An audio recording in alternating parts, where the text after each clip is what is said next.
agora Sub40, o programa de entrevistas de Ópera Mundi com Breno Altman.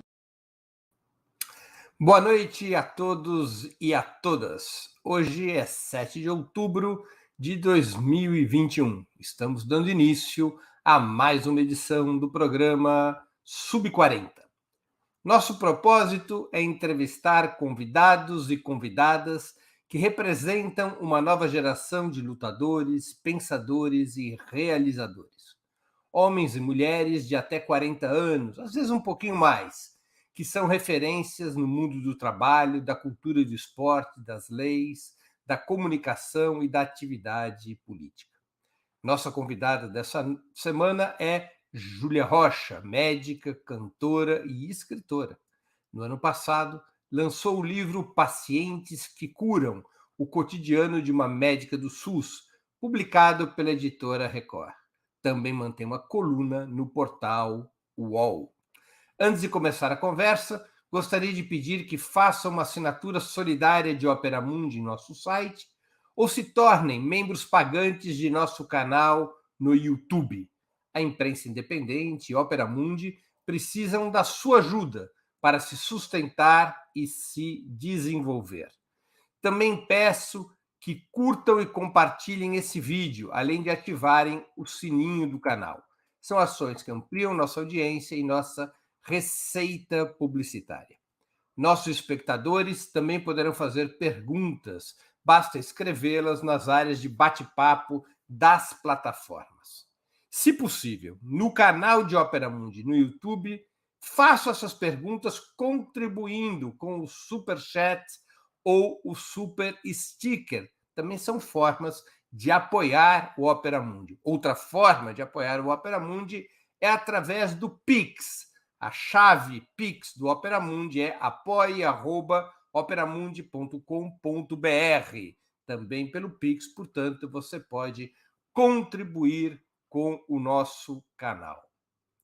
Boa noite, Júlia, e obrigado por atender nosso convite. Para mim é uma honra e um prazer tê-la aqui conosco.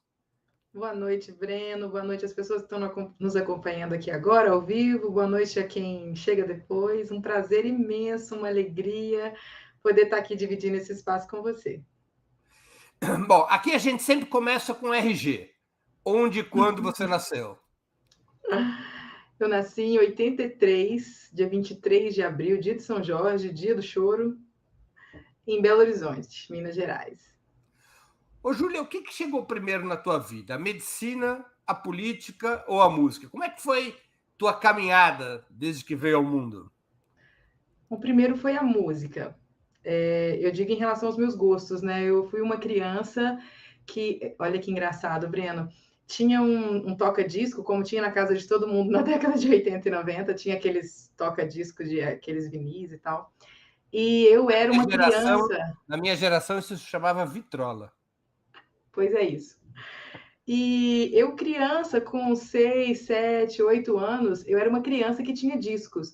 Tinha os meus discos, né? Tinha os discos da Júlia. Então, eu tinha disco do Milton Nascimento, da Gal Costa, do Caetano. Tinha disco do RPM, aquele vermelho e amarelo, sabe? Então, eu tinha vários discos que ninguém dizia que era para uma criança de 5, 6, 7 anos. E realmente isso foi uma coisa que marcou. Então, o primeiro que chegou, a primeira paixão que chegou foi a música. E isso foi amadurecendo ao longo do tempo. Minha mãe é cantora, toca violão. Meu pai tocou trompete durante muito tempo na vida dele. Trombone. Numa banda do interior de Minas, onde ele nasceu, em Itapecerica. Então, a música chegou, como chegou para os meus irmãos também. E isso foi criando raízes assim nas minhas emoções, nos meus vínculos de afeto e tal com as pessoas, com os artistas. E depois, né, quando eu fui me entendendo como um ser que um dia precisaria de trabalhar, eu me apaixonei, né, assim, pela prática como médica, pela prática da medicina. E meu pai é médico e eu achava o máximo, né, assim, ele saía de madrugada para poder cuidar dos pacientes dele quando eles precisavam. Eu achava isso o máximo. Hoje eu falo, poxa vida, tomara que ninguém precise de mim de madrugada, porque para uma mãe acordar de madrugada é outra história. Foi mais ou menos nessa ordem. Você, desde criança, queria ser médica? Olha, desde que eu me entendo por gente, eu sabia que a minha profissão ia ser médica. Isso foi com 4, 5 anos. Mas essa história, porque eu entendia, eu via meu pai trabalhando como médico e eu achava aquilo um barato e era aquilo que eu queria fazer.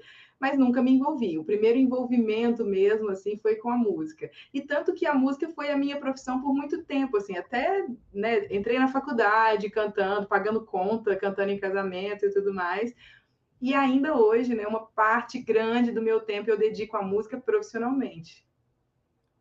Você virou médica e não teve que desistir da música.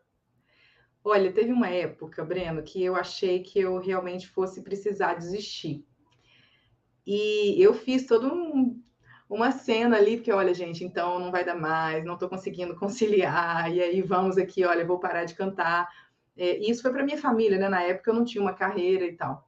E eu cantava em casamentos na época, e raramente cantava num barzinho ali, próximo de casa e tal. E aí eu decidi que eu ia parar. Só que isso durou, sei lá, talvez umas 2 semanas. Porque eu fiquei tão triste, cara. Foi uma coisa que me mexeu, assim, parecia que tinha arrancado um pedaço de mim. Eu falei, não, infelizmente não vai ser possível, ou felizmente. E aí eu decidi, falei, olha, aos trancos e barrancos eu vou seguir conciliando, em alguns momentos dando mais ênfase à carreira né, de médica, e em outros momentos podendo me dedicar mais à música. E assim foi até que chegou um ponto, ai, que gracinha, meu Deus, que eu pude fazer isso aí, ser mãe, ser médica, ser escritora e cantora ao mesmo tempo. Acho que essa foto é bem emblemática porque representa tudo isso. Ai, que saudade, gente, saudade de estar numa roda de samba. Essa é minha pequena, a Bibi, a Gabi. Foi bem Julia, assim. você se formou em que especialidade médica? Bom, eu me graduei em 2010 e depois de um tempo atuando como generalista numa unidade básica de saúde, eu decidi que eu queria fazer medicina de família e comunidade. Foi quando eu entrei em 2012 para 2013 na residência e em seguida me formei em 2015, né, como médica de família e comunidade. Você fez a faculdade em universidade pública? Não, não, eu fiz universidade privada. Na época, eu fiz vestibular por um tempo, eu fiz 2 ou 3 anos de vestibular, Universidade Federal, e infelizmente não consegui passar.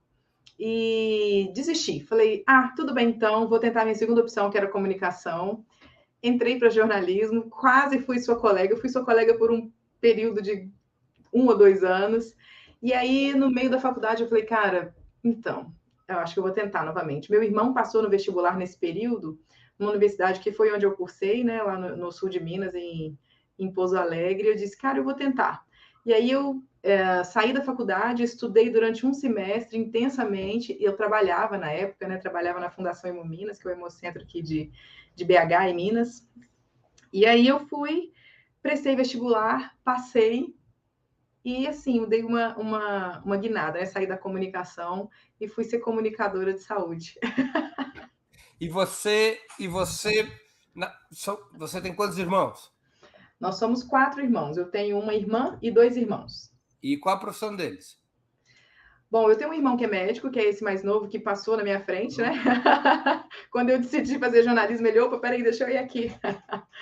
Tenho um irmão que trabalha com tecnologia da informação e tenho uma irmã que é dentista também. Hoje a gente trabalha praticamente junto. Assim, nós temos consultórios no mesmo prédio. Entendi.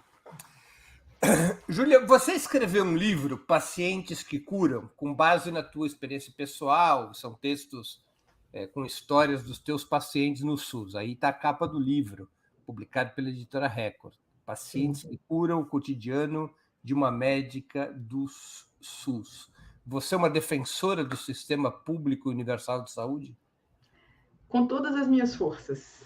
Eu precisei sair do SUS porque optei por conciliar as 2 carreiras e é simplesmente impossível, né? Você ter uma equipe que conta com você durante 40 horas por semana e você querer fazer show, gravar disco e fazer TV e ter um canal no YouTube é um negócio que, infelizmente, não era compatível. Então, eu saí por esse motivo e também muito motivada por um desejo de me engajar politicamente de uma forma mais organizada.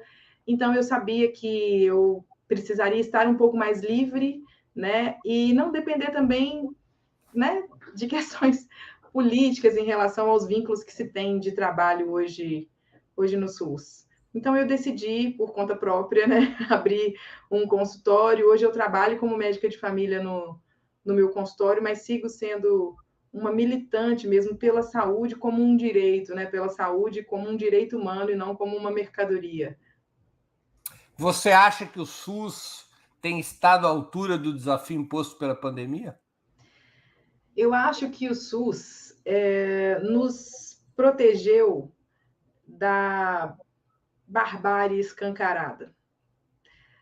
Vendo hoje, né, o que está se apurando na CPI e vendo os depoimentos das pessoas que viveram assim experiências quase que nazistas, né, em hospitais, em planos de saúde, eu percebo o quanto é importante que a gente seja protegido por um sistema público de saúde cujo único fim é o nosso bem-estar.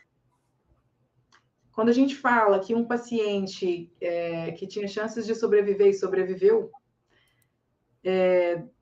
receberia alta de uma UTI por questões econômicas, isso é a tragédia humanitária onde a gente está mergulhado, né? Assim, é o buraco onde a gente se enfiou como país, onde nos enfiaram como povo, e o lugar de onde a gente deve sair, lutar muito para sair.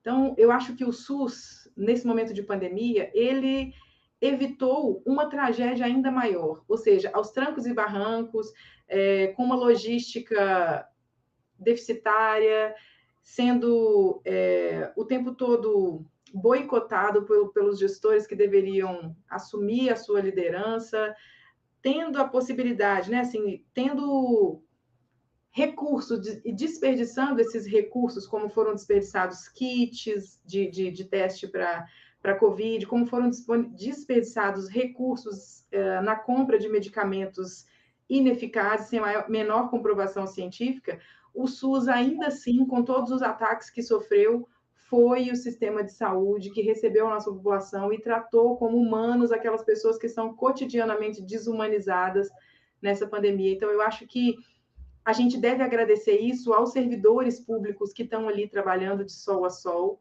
nos seus plantões, né? As faxineiras, as enfermeiras, os médicos e as médicas, as fisioterapeutas, terapeutas ocupacionais, psicólogos, nutricionistas, as recepcionistas, os auxiliares, que estão ali dando mesmo a vida para que esse sistema funcione e salve outras vidas. Eu acredito que a gente poderia ter feito um percurso completamente diferente, sem gastar tanto mais, né? Se a gente tivesse uma liderança política, principalmente do governo federal, que tivesse a mínima intenção de priorizar a vida dos brasileiros, coisa que não foi feita. Então, dentro desse cenário apocalíptico, o SUS foi o sistema de saúde que nos protegeu da barbárie escancarada. Deixa eu te pedir um favor, você baixasse um pouquinho a câmera. Claro, claro. Pronto, ótimo. Pronto. Aí a gente fica na mesma altura. Ó, agora tá bem. Ótimo. Acabou de crescer uns 10 centímetros. Júlia, você chegou a estar na linha de frente do combate à Covid-19? No começo da pandemia, eu estava atendendo em uma UPA e fiquei por lá durante algum tempo. UPA é a unidade de pronto atendimento. de pronto atendimento. Isso, mas eu estava amamentando na época e eu tive, como a gente ainda, né, estávamos aprendendo em relação ao comportamento do vírus, a questão do risco de infecção. E o meu marido é asmático, a minha filha tinha 2 anos e pouquinho, ela estava amamentando ainda. E aí, com algumas semanas de atendimento, ou meses, não me lembro, eu decidi que eu ia parar, porque eu fiquei semanas sem vê-los, né? Eles ficaram na casa da minha mãe e eu fiquei por aqui enquanto a gente entendia como é que seria a dinâmica.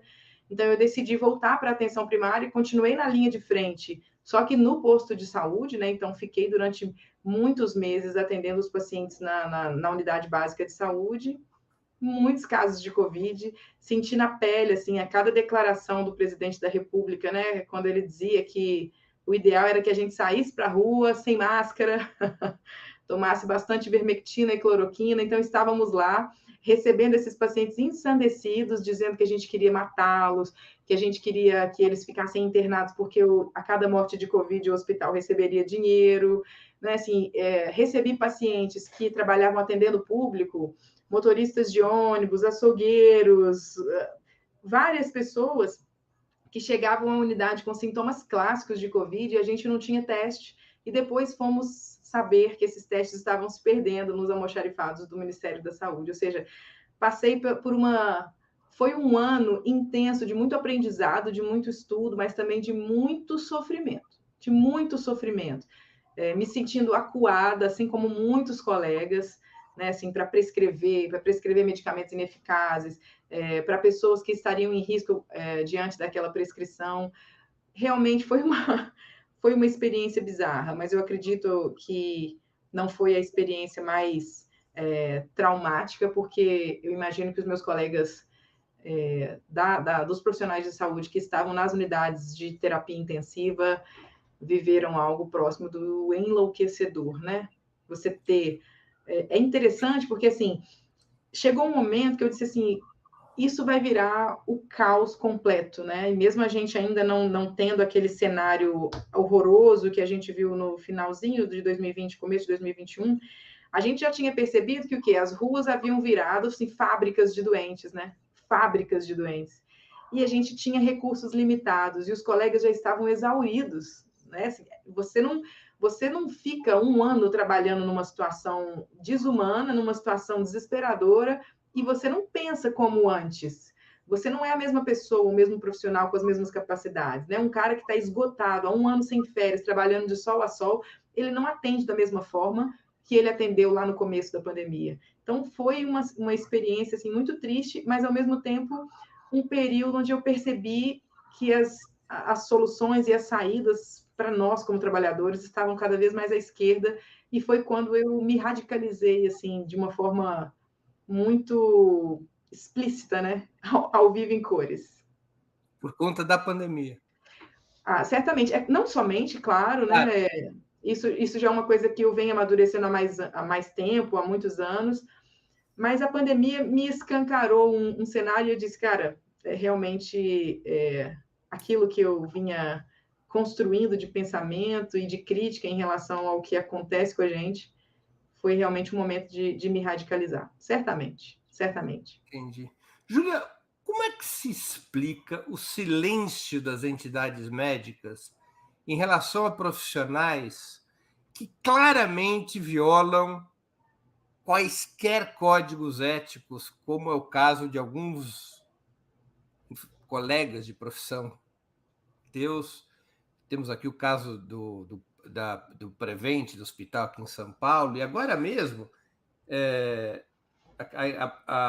tem uma espectadora nossa que nos lembra, a Sonali Mendonça.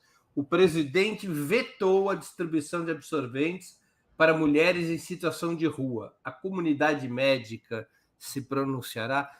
O que explica o silêncio dessas entidades? Elas eram muito militantes.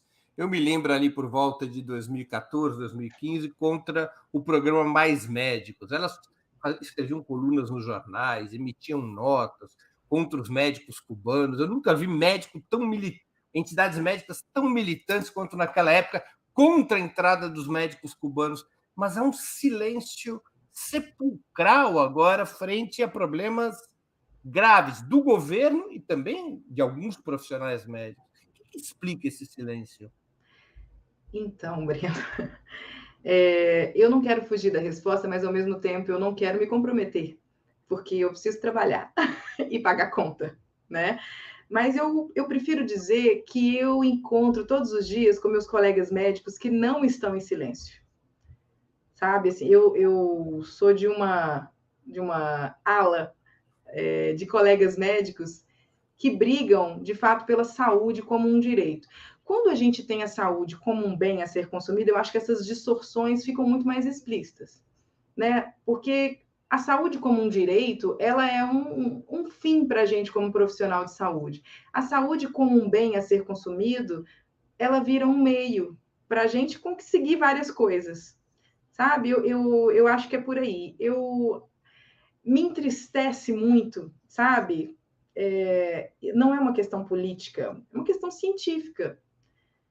Sabe, eu tenho colegas médicos e médicas que estudam as minúcias da medicina baseada em evidências, da prática em saúde baseada em evidências, e isso é de uma complexidade, ao mesmo tempo que é muito enriquecedor para a nossa prática, e eu me coloco, assim, humildemente como um aprendiz, estou o tempo todo fazendo cursos, lendo, estudando, buscando saber, e mesmo assim me considero uma pessoa que preciso estudar para o resto da vida. Existe uma ideia, eu acho que na população, de que médicos são portadores do saber científico.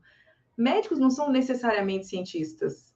Tem até alguns colegas que estudam a prática em saúde baseada em evidência que dizem assim, os médicos leigos, que são médicos que não sabem interpretar ou às vezes sabem e usam esse conhecimento de uma forma deformada, deturpada para poder interpretar da forma que é interessante para eles, não sabem interpretar as evidências científicas. E aí, eu acho que uma entidade de classe, né, assim, que tem como ferramenta, como matéria-prima da sua ação, a ciência, precisa defender a ciência a qualquer custo, sabe? Isso me entristece muito, mas eu acho que eu quero parar minha resposta por aqui. Eu me sinto muito triste, profundamente triste, porque as consequências desse silêncio são mortes de pessoas que não precisariam ter morrido, sabe? Quando um político fala asneiras a respeito de condutas médicas, a respeito de políticas públicas direcionadas à saúde, e ele é respaldado por profissionais de saúde, a fala dele ganha uma amplitude imensa. Então, o que seria das falas do Bolsonaro quando ele dizia para a gente sair para a rua sem medo e sem máscara, se uma entidade de profissionais de saúde dissesse, olha, o senhor está errado? O que seria? Pode ser que a gente tivesse conseguido evitar algumas centenas de milhares de mortes, isso não é pouco. É por isso que me entristece, me revolta, mas ao mesmo tempo me radicaliza.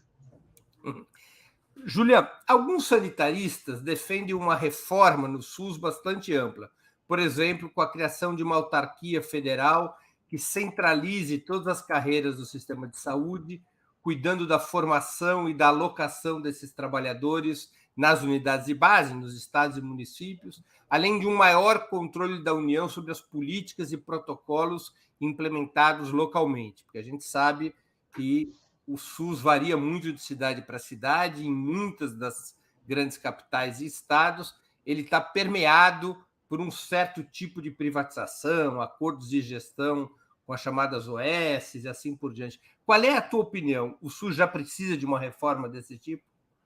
Breno, eu não quero responder bobagem, esse não é um campo que eu me dedico a estudar, essa parte da gestão do SUS.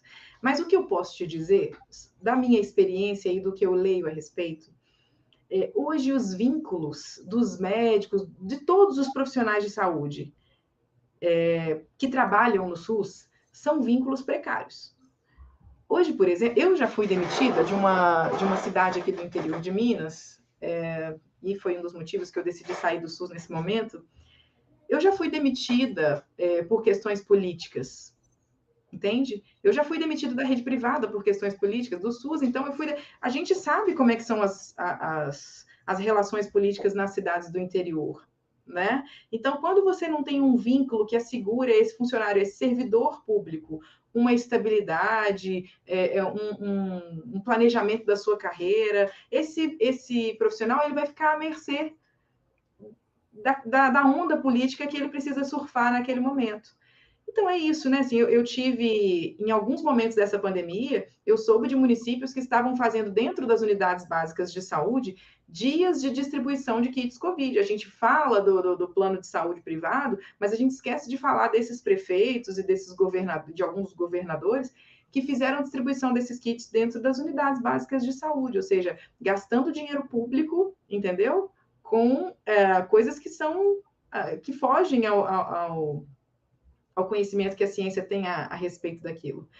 Então, se a gente tem uma centralização dessa organização, da gestão do SUS, você evita regionalismos e, na verdade, no sentido negativo da palavra, você evita que esses profissionais e essa gestão municipal ou dentro dos bairros, ela seja permeada por interesses políticos de pessoas, né, com pequeno poder que estão ali para poder ganhar em cima daquelas unidades. Como a gente vê hoje em dia, né, assim, você muda uma gestão de um município e aqueles médicos, ou eu falo médicos, gente, porque, né, é a realidade que eu conheço. Aí você tem, assim, demissão em massa de médicos para contratação de outros, porque o vereador que apoiava a presença do médico naquela unidade saiu, aí vem outro.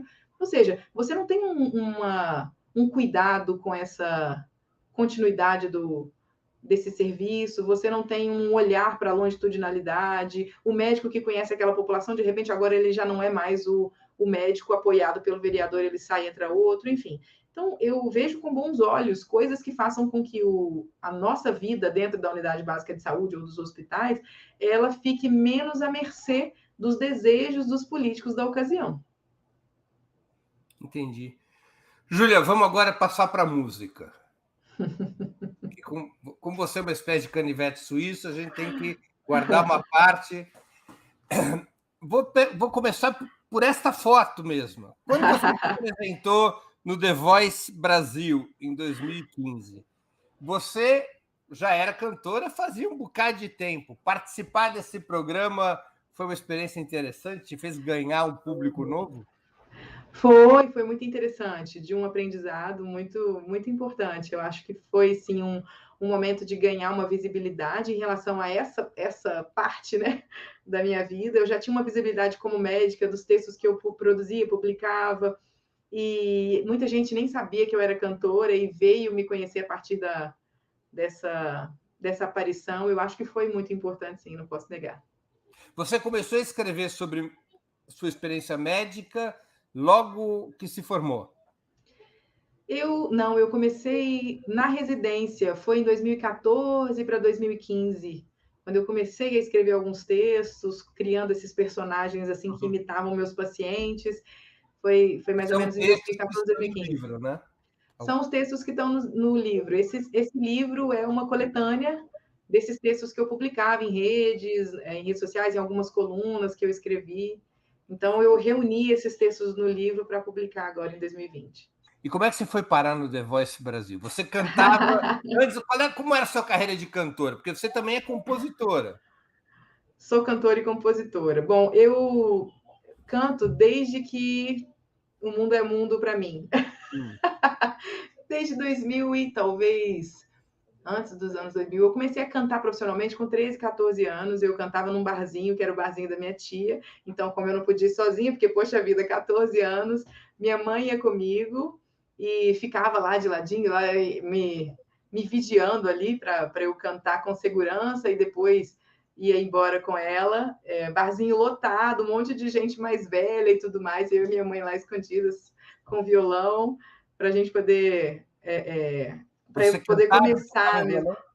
Não, eu canto e toco um pouquinho de violão, quase nada, mas eu tinha os meus parceiros, assim, né? Entendi. O Márcio Granato, que é um querido amigo, que é violonista aqui em Belo Horizonte, e alguns outros colegas. Aí, de repente, as coisas foram tomando corpo, eu gravei algumas músicas, participei do The Voice, e aí, quando voltei... Quando você começa com 14 anos, teu repertório era o quê? Música popular brasileira? Música popular brasileira. Música popular brasileira. E aí, quando as coisas foram crescendo, eu comecei a ser convidada a cantar em festivais e tudo mais, eu quis participar do The Voice, busquei essa oportunidade e acabei sendo chamada. Foi em 2015. Você se inscreve para participar do The Voice, é isso? Isso. Eu me inscrevi, fiz testes, passava por testes, tinha teste aqui em Belo Horizonte, teste no Rio, aquela confusão. E era muito legal, porque assim, conhecia muitos artistas. Eu tenho uma amiga de composição, parceira de composição, que produziu o meu último disco, agora meu último EP, a Marília Sodré, que é de Salvador. E eu conheci ela no The Voice, e logo depois do The Voice eu conheci o meu parceiro de vida, assim, da música, assim, a minha alma gêmea na música, que é o Fabiano Lee, que é diretor do nosso projeto musical até hoje. cavaquinista, tecladista, um cara fenomenal, que até hoje me acompanha. E aí eu fui conhecendo essas pessoas e criando meio que uma família musical. E hoje eu tenho essa banda que me acompanha para todo lugar, que a gente fazia até antes da pandemia as rodas de samba aqui em Belo Horizonte. E são as pessoas que gravaram meu disco comigo, o disco que eu gravei, que eu lancei em 2017, né? Foi Cheiro de Flor, que eu gravei ainda grávida, grávida de 20 semanas eu gravei. Músicas minhas e músicas de outros compositores também. E agora, em 2020, gravei o EP Cura, que foi um EP com 3 músicas também produzidas online, né? Foram músicas que eu e meus parceiros compusemos via reunião online. E agora, final do ano, a gente deve lançar clipes desse EP. E você própria que escolhe o repertório no The Voice, que escolheu o teu repertório no The Voice Brasil? Sim. Assim, tem uma parte que a gente, uma parte que são os produtores, enfim, mas é um acordo, assim. E é interessante porque tem eles conhecem a gente, o nosso estilo, de forma muito profunda, então acaba que mesmo as escolhas deles são escolhas que nos atendem, assim, nos afetam. O período prévio ao The Voice Brasil é um período de intensa convivência com esses produtores, então? Sim, a gente vai ao Rio durante algumas semanas, tem os ensaios e tudo mais, as gravações. É uma convivência interessante e muito rica, né? Porque são pessoas muito competentes, né? São músicos muito competentes, é uma galera criativa, enfim, uma pancada de gente produzindo música Brasil afora. Então, nossa, eu conheci muita gente e trouxe muita gente comigo até hoje, né? Assim, dessa experiência. Para quem assiste The Voice Brasil, eu gosto de assistir The Voice Brasil, fica parecendo que é fácil, né? Mas é assim, fácil, que é uma coisa meio improvisada, mas não é, uma coisa que leva meses até gerar. Meses de preparação, de ansiedade, acerta arranjo, e afinação, e treina, e ensaia, até chegar naquele produto final ali, né? Júlia, entre um show marcado no mesmo horário em que uma emergência médica te convoca, você atende tua agenda de cantora ou veste o jaleco de doutora? Rapaz, primeiro a gente vai lá resolver o problema do paciente, né? Depois a gente vai cantar. Como diz a minha mãe, primeiro a obrigação e depois a devoção. Primeiro a formiga, depois a cigarra. Mas olha só, quando eu escolhi a medicina de família e comunidade como uma especialidade, não foi à toa. É claro que tem seus desafios, as suas dificuldades e as suas belezas, mas a urgência não ficou comigo, né? A não ser no momento que eu estou dentro da unidade básica e que chega um paciente que precisa de cuidados de forma urgente, né? Assim, aí eu tenho essa necessidade de saber intervir e manejar aquele paciente até que os médicos intensivistas possam assumir o cuidado dele, né? Os médicos emergencistas. Mas na minha vida hoje, como uma médica que tem um consultório, tem uma vida um pouco mais tranquila em relação a isso, né? Não que as pessoas não me liguem de noite, de madrugada, mas no final das contas a gente sobrevive e segue cantando. Qual é a tua música que você mais gosta? A minha? Rapaz, olha, eu gosto de um tantão de música do meu disco, mas eu tenho algumas preferidas, assim, eu gosto de uma que o Fabiano Lee, que é esse meu parceiro, fez, é uma composição dele sozinho, chama Conciliar. E como é que é essa música? Ela é mais ou menos assim, ó. Vou te contar o refrão. Não me pede para escolher entre o samba e você, entre o amor e a madrugada, sem saída eu vou ficar. Sem você não tenho paz, sem o samba não dá mais, minha vida não é nada, vamos conciliar. Essa música é minha cara, porque... Eu devia ter conhecido essa música há uns 40 anos atrás, eu não tinha passado por 5 casamentos, tinha parado logo. Pois é, rapaz, mas essa música é a minha cara, justamente porque eu tenho isso para mim, assim, não é possível escolher. sabe? Não é possível escolher. As pessoas me perguntam como que eu dou conta de fazer tanta coisa, né? Eu sei que eu dou conta de fazer tanta coisa porque eu tenho um companheiro muito parceiro, eu tenho uma mãe É que me músico ajuda também, né? muito, ele Aquela é bateria músico. ali, eu já sei que é ele. Exatamente. Mas eu acho que mais do que Você só pede uma. para ele não tocar bateria quando você voltava de algum Rapaz, plantão, né? essa bateria aqui, ela é encomendada, assim, porque olha que delícia. Ela não tem som. O som dela sai no fone aqui, ó. Ele estuda aqui a noite inteira, se ele quiser, e eu sigo dormindo lá tranquila no meu Olha, carro. E assim tem um pandeiro que não sai som. Nessa casa, as coisas foram bem adaptadas, né? Assim, uma mãe que precisa dormir, ela não pode tem ter uma médica que também é cantora, que é casada com um percussionista, A e gente tem que dar jeito. tem uma filha e não sei que horas dorme. Precisa ter esses instrumentos que não fazem barulho. Verdade, verdade. Mas ela, eu não sei se isso é uma coisa que ela puxou do pai, né? Dessa história de noitada, né? De ter que passar a noite tocando e tudo mais. Ela não gostava de dormir, não. Quando bebê, nossa senhora, você me perguntou aqui, né, antes da gente começar, Júlia, vai ter outro filho? Ou alguma coisa nesse sentido? Eu disse, mas nem a pau. Porque eu passei 2 anos sem dormir. Ela é igualzinho o pai, gosta de ficar acordada a noite toda, gosta de sair para passear, gosta de dançar, sabe? E eu gosto de dormir à noite. Então, eu passei 2 anos tendo que ficar curtindo ela ali. Então, por isso eu não quero mais, não. Ela adora, ela tem uma gaveta aqui nesse armário aqui só de instrumentos, que o Átila, meu companheiro, ele tem uma gaveta só de instrumentos de percussão pequenos, e ela usa, ela acha que é a gaveta de brinquedo dela. Ela está convencida disso. É. Julia, além de médica do SUS e artista talentosa, você resolveu também se inscrever no Partido Comunista Brasileiro. E você se vê como uma militante política? Por que essa decisão? Então, rapaz, eu descobri que sozinha a gente não faz muita coisa. Então, ano passado, ou no começo desse ano, talvez, eu decidi me aproximar, né, do coletivo feminista classista Ana Montenegro, que é um coletivo, um Você dos. nunca tinha tido uma atividade. Você tinha interesse por política antes? Você tinha tido alguma atuação, movimento estudantil, alguma coisa assim? Ou foi algo Não, não, foi uma coisa de agora. Eu já tive, assim, balzanianamente depois dos 30? eu já tive interesses políticos diversos, já pensei assim, nossa, como é que seria se eu pudesse participar de forma mais ativa?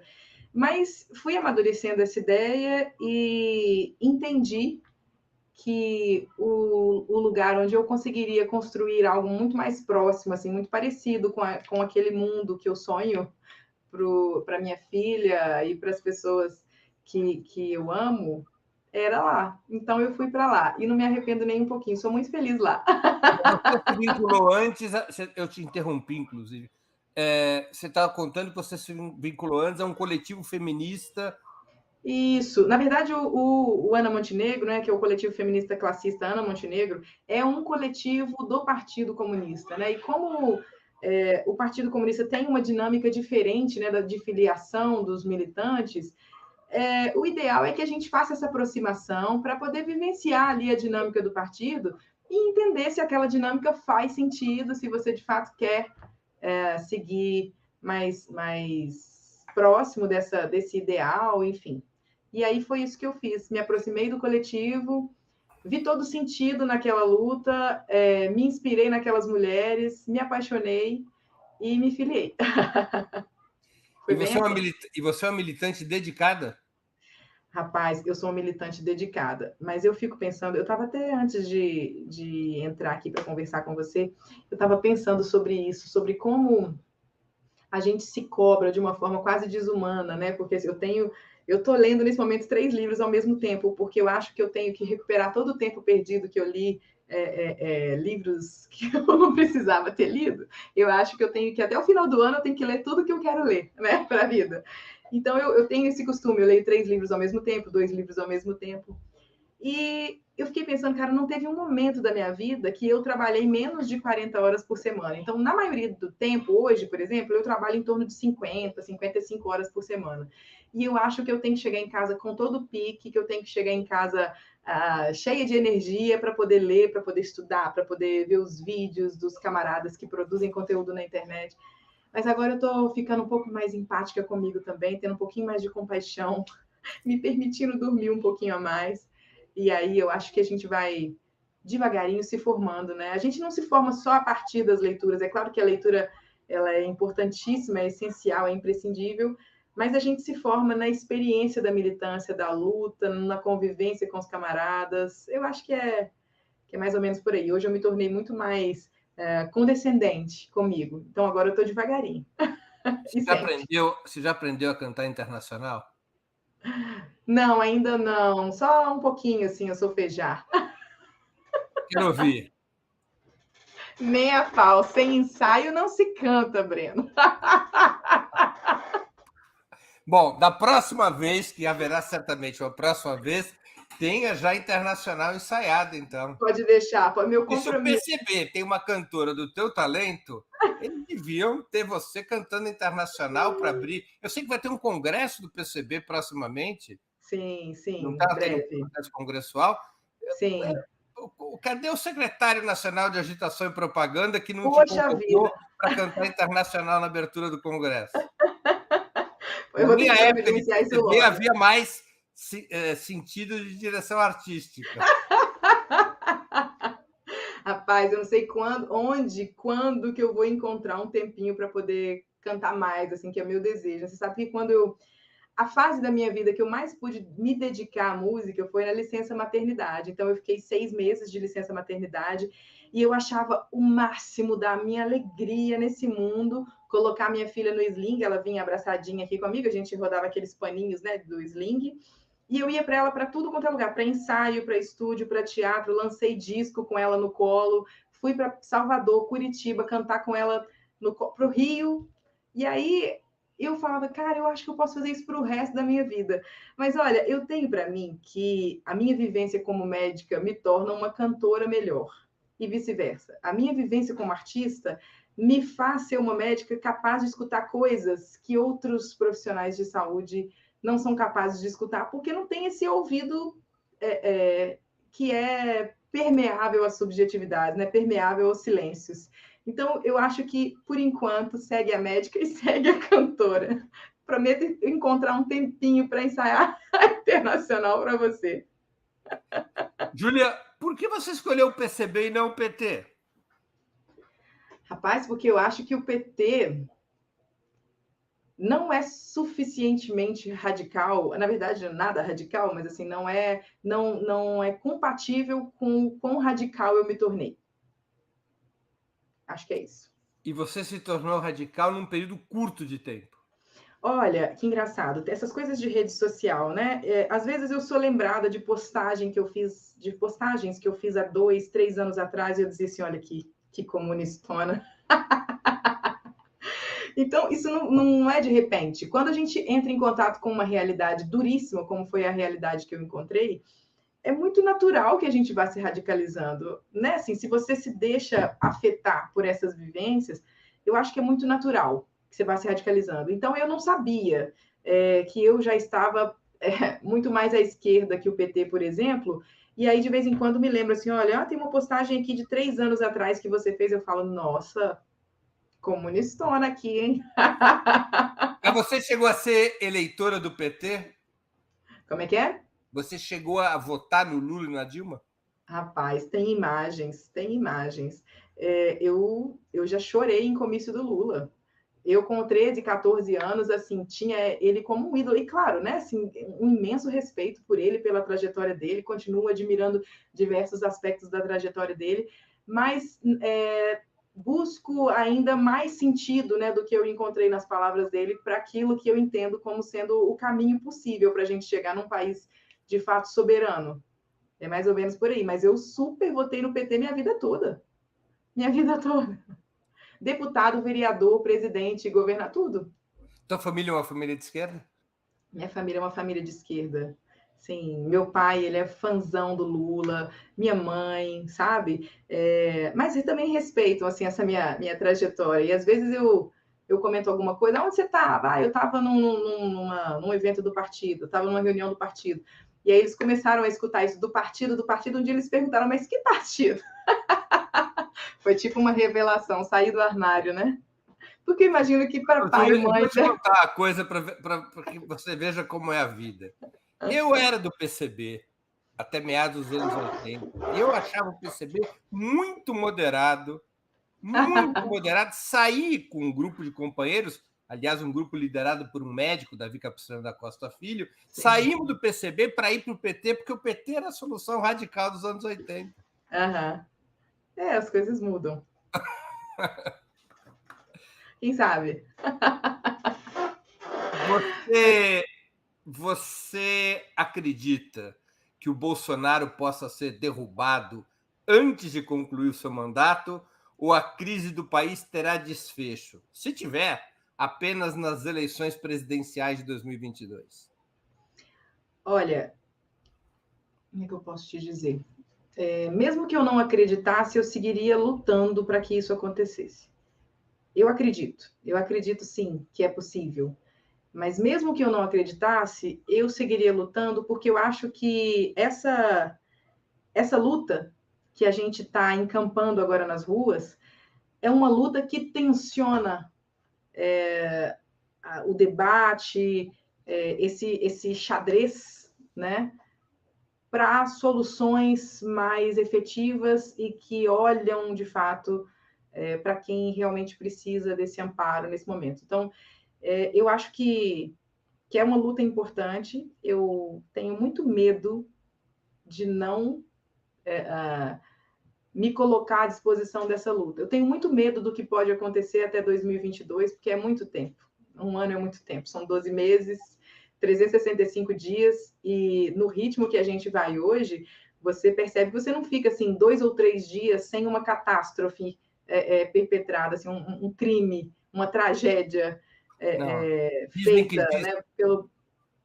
Pode dizer. Dizem que existe um documento secreto da Organização Mundial da Saúde atestando que no Brasil ninguém morre de tédio. Eu acho que tédio é uma coisa difícil. Mas eu acho que faz muito tempo que a gente também não morre de Covid. A gente morre de responsabilidade, de negligência. A gente já faz muito tempo que o estrago que a gente vive não está relacionado ao potencial danoso que é enorme desse vírus. Sabe? Eu vejo as coisas assim. Eu acho que a gente precisa deixar bastante explícito isso para as pessoas, mesmo as pessoas que não estão organizadas, que não pensam como a gente. Faz muito tempo que a gente não morre de Covid no Brasil. A gente morre de uma negligência imensa, de um genocídio, assim, poucas vezes visto, né? Assim, são 600 mil pessoas que perderam sua vida para que, né, como é que é a história mesmo? Morte também é alta, né? Quando morre também é alta, também desocupa o leito.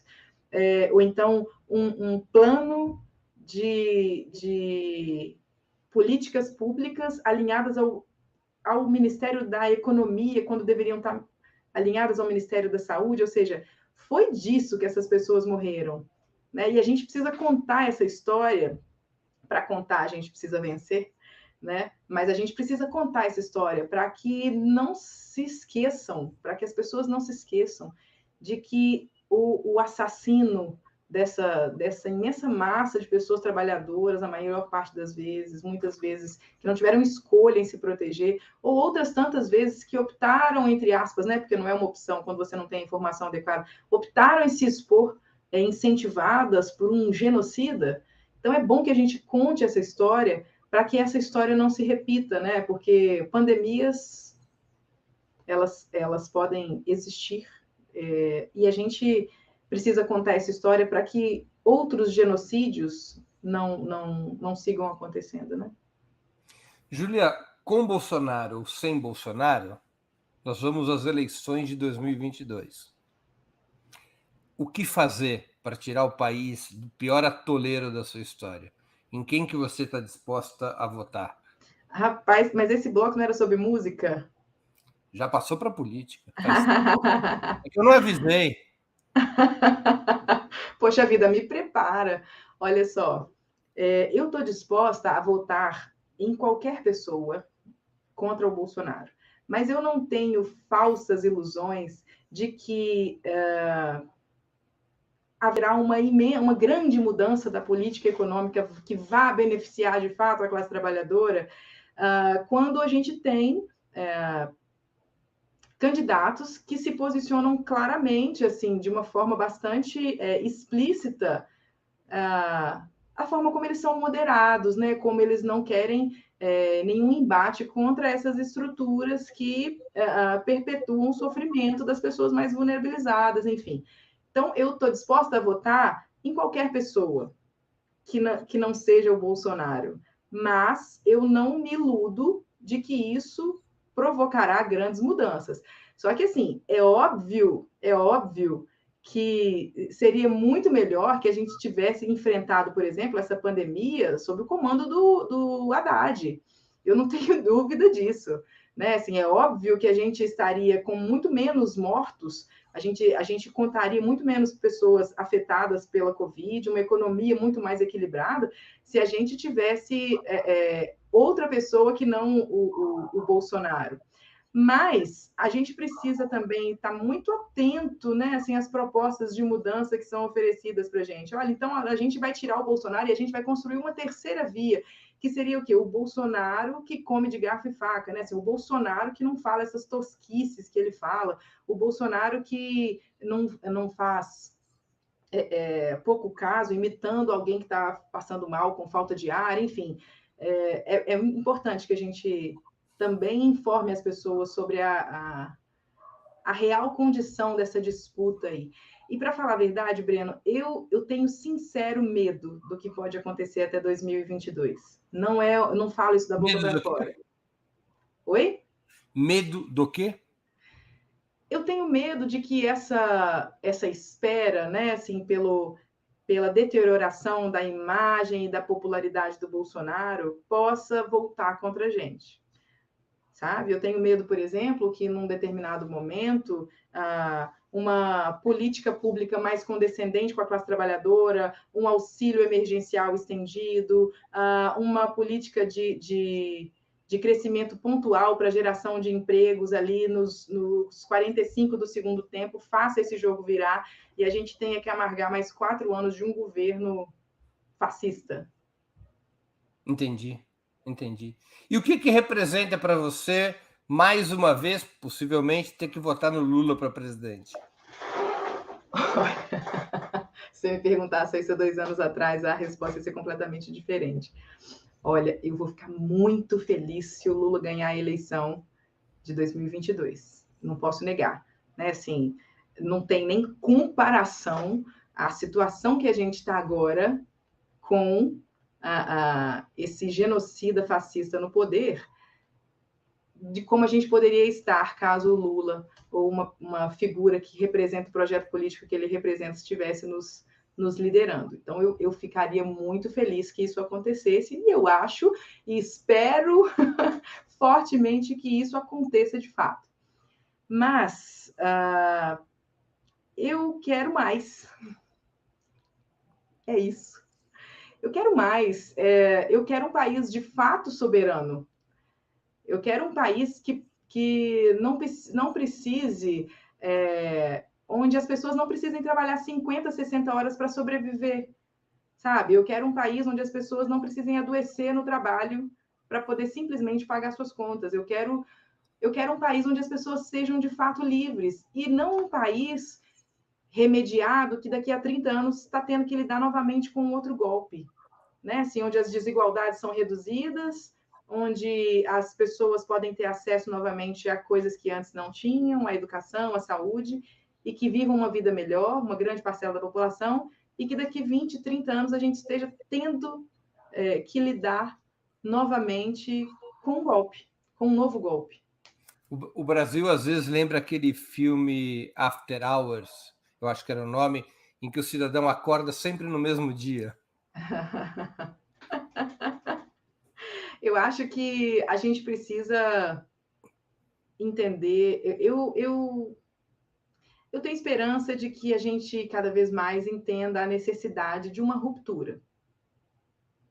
Uhum. Eu penso assim, eu acho que o PT se coloca, não só o PT, mas vou dizer como do candidato, né? O Lula se coloca como um candidato disposto a fazer mudanças sutis, suaves, que vão ser importantes, sim, porque a gente também luta pela melhoria imediata da qualidade de vida da população, mas jamais vão ser as mudanças que eu sonho, né? E ele é muito sincero em dizer isso. Então, eu ia amar tê-lo novamente como presidente, mas eu certamente seguiria lutando para que cada vez mais a gente chegasse mais próximo de uma solução radical que nos colocasse de fato como um país soberano. O Igor da nossa produção me corrigiu. O filme se chama Feitiço da Marmota, que o personagem acorda sempre ao mesmo horário. Júlia, a gente está chegando ao final dessa agradabilíssima entrevista. Eu vou te fazer as perguntas ping-pong que eu sempre reservo aqui para os convidados. Eita! Prato imperdível. Eu gosto de comida mineira. Eu sou vegana, né, Breno? Então... Como é que você pode gostar de comida mineira sendo vegana? Rapaz, quiabo não é bicho. E angu também não. Eu amo arroz, feijão, quiabo e angu. Então você gosta de 5% da comida mineira. Como é que é? Então você gosta de 5% da comida mineira.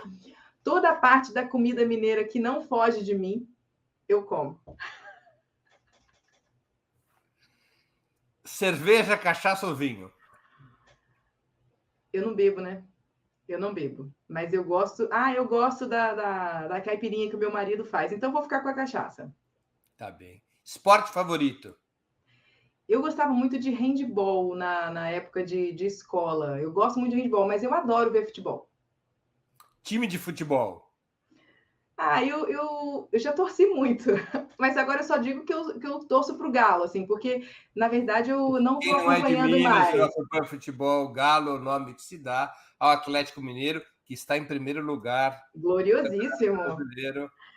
Exato, mas assim, até 2013, 2014, eu era super... participava, assistia, assim, me emocionava. Depois eu acho que eu fui perdendo um pouco, fui esfriando, assim, a paixão esfriou, mas eu tenho no coração. Então é um time que eu sempre falo, tomara que ganhe. Existe uma contradição entre o comunismo e o futebol? Rapaz, não sei por que eu vou, porque tudo que a gente gosta precisa ter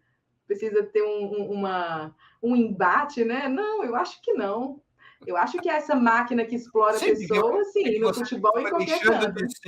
É que você está me contando que você foi deixando de ser uma torcedora ativa na medida em que você foi se radicalizando na política.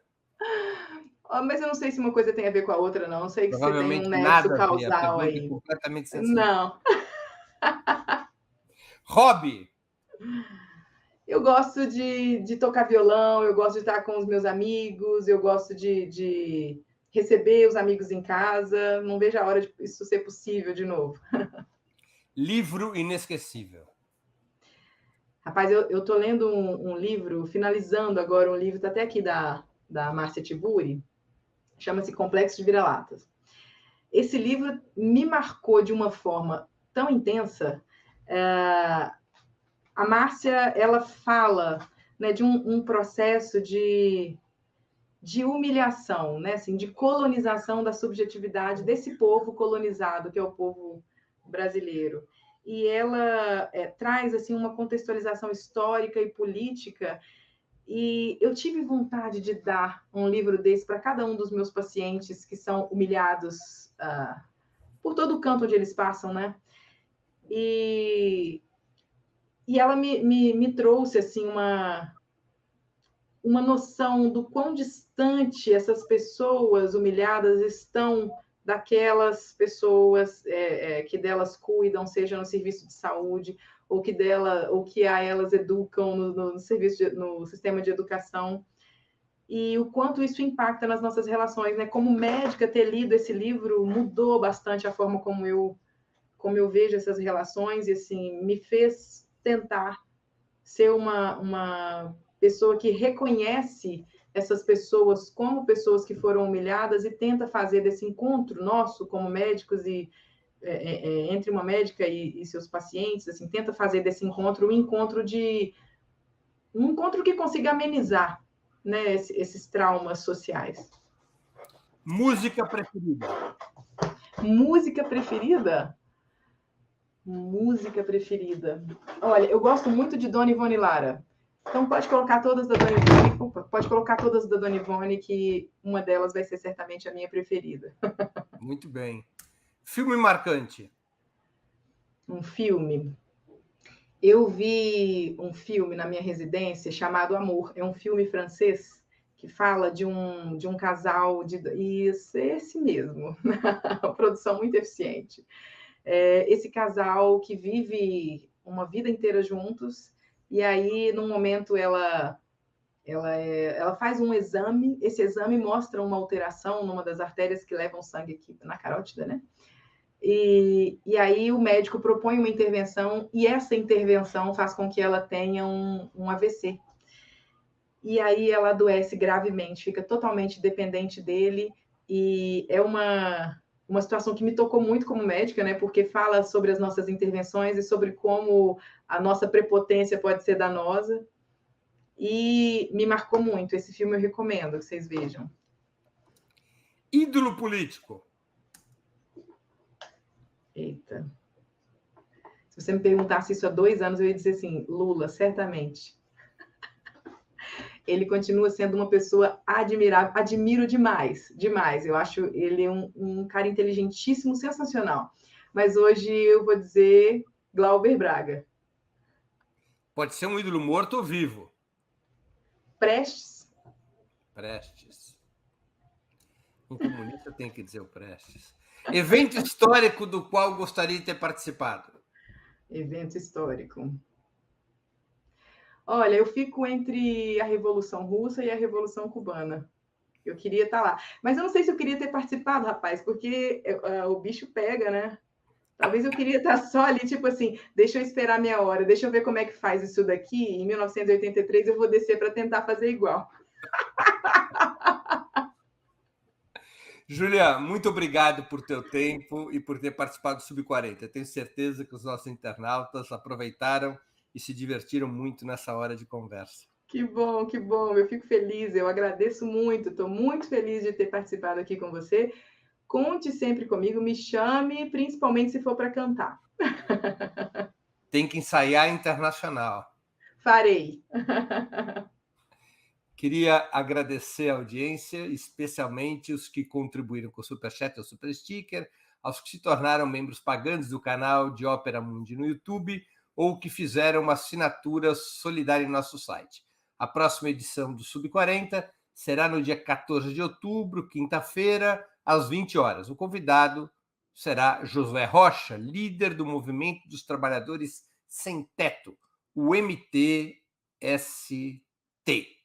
Até lá e um grande abraço.